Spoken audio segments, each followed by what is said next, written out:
my name is Noushin Nabavi, and I'm here at the 11th annual Canadian Science Policy Conference. I'm here with Dr. Stefanie Haustein at the School of Information Studies at U Ottawa. So thank you for being here with me, Dr. Haustein. Can you tell me more about yourself and U Ottawa in the context of Canadian science policy? Yeah, thank you, Noushin, for having me here. So I'm an assistant professor at the School of Information Studies, and my research is focused on scholarly evaluation and scholarly communication. So I mostly work with bibliometrics, so that's statistics based on publication and citation behavior.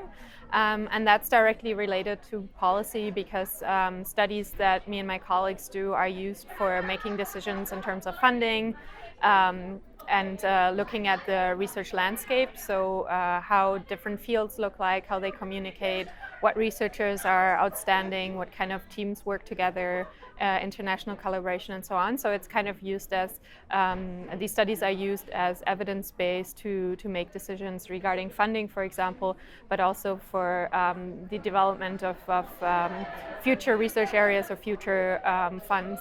Right. That's really interesting. So you were recently actually part of a panel called Mapping Dynamic Research Ecosystems. What are some of your thoughts about that panel? Yeah. And what was the key main takeaway? It was really a great panel because I actually learned a lot from my fellow panelists as well. So we didn't know each other beforehand because it was a very interdisciplinary panel. So we were invited by NSERC to come together to talk about the research ecosystem. And how we have so many diverse challenges these days to capture the diversity too of researchers, different research fields, and that's exactly where my work comes in. I work on looking at these differences between disciplines, so that researchers in biomedicine publish and communicate completely differently from somebody in math, for example, and we're using indicators to kind of keep track or measure their research output, and we need to make sure that these metrics actually capture what we want to measure and are not misused, and actually also kind of make up for these differences of the disciplines. And we don't want to compare apples to oranges, but actually make sure that we're comparing in a fair way. But we really talked a lot about the challenges as well in the near future. We talked about how AI could, for example, be used to increase the kind of data-driven analytics that we do based on publication behavior, for example. But we also talked about the challenges also regarding ethics, and that AI is still kind of a black box. And that can be quite dangerous if we apply it blindly to evaluate and assign resources, for example.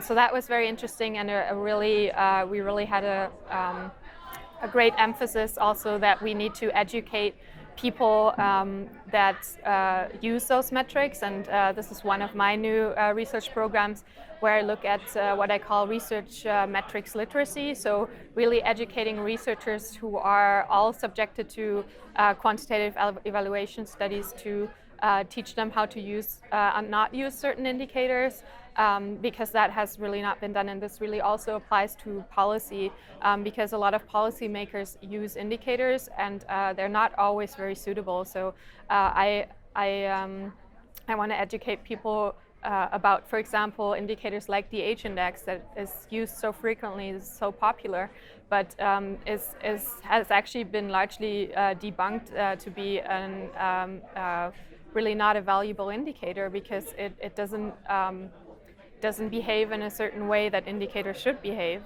The same goes for the impact factor, and I was really glad to hear that the tri-councils in the last couple of days all signed on to DORA. And that was really great to see that they're going steps in the right direction to actually limit the misuse of applying the impact factor, which is a journal metric, to the individual, which makes absolutely no sense, but it's actually being done so much that we need to do something on the policy level to stop this misuse. So we really had great discussions on the panel from all sides, and we had really great questions to how to solve this kind of data deluge that we have and how we can make data more meaningful and get the right pieces of information and knowledge out. And that basically was boiled down to being able to ask the right question, because a lot of people want to measure impact, research impact, without even defining what they mean by impact, and that's one of the issues. Right.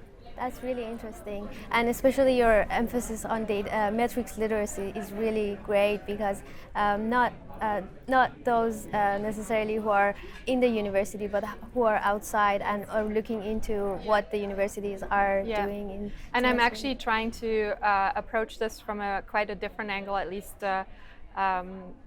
That nobody has really tried yet in this area, but to use non-textual material, because I think there have been some texts that focus on the education. For example, the Leiden Manifesto that was published in Nature a couple of years ago, that focused kind of like boiling things down to 10 points of do's and don'ts that go to bibliometrics or research evaluation. But I think it's still a kind of a hurdle to use only written text, because researchers always complain that they have too much to read in their own fields already. So why would we expect them to also read something about evaluation and policy? So I'm actually trying to test out different the types of metrics and different types of media. And I'm right now experimenting with stop motion videos with Lego to kind of explain how different indicators work. So really increasing the engagement, which helps us to attract larger audiences and educate academia overall. That's awesome. Well, that brings us to thank you. The CSPC has been thrilled to have you as part of the panel, and we're really thank you for giving us the opportunity to have this interview with you. So what would be, I guess, for CSPC, what would be one of the key main values and takeaways from this panel? So for me, this was my first CSPC, and I actually my attention was drawn to it through a policy hackathon organized by MyText this summer. That brought my attention to this, and how I also met the panel organizer. So for me, the main takeaway is also the networking. So there's so many important people here, but also a lot of people that in their daily lives are doing the whole bottom-up work and the backbones of what policy is based on. So it's been really great to connect, and I've heard a lot of great panels and sessions. Yesterday, one of the panels I went to was on science communication, and we actually used all of us in the audience used pen and paper and glue sticks to create infographics on science topics. So that was a completely new, to me, way to get engaged. And it was a great way, and also at the gala dinner last night, I met so many important and interesting people that come from all different angles, and I think that's, for me at least, one of the main strengths of this conference, to bring together people from all angles that are all interested in science policy. Well, thank you so much for being here with us, and I hope you come back again next year. And for sure, yes. Yeah? Thank you for having me. Thanks. Thanks.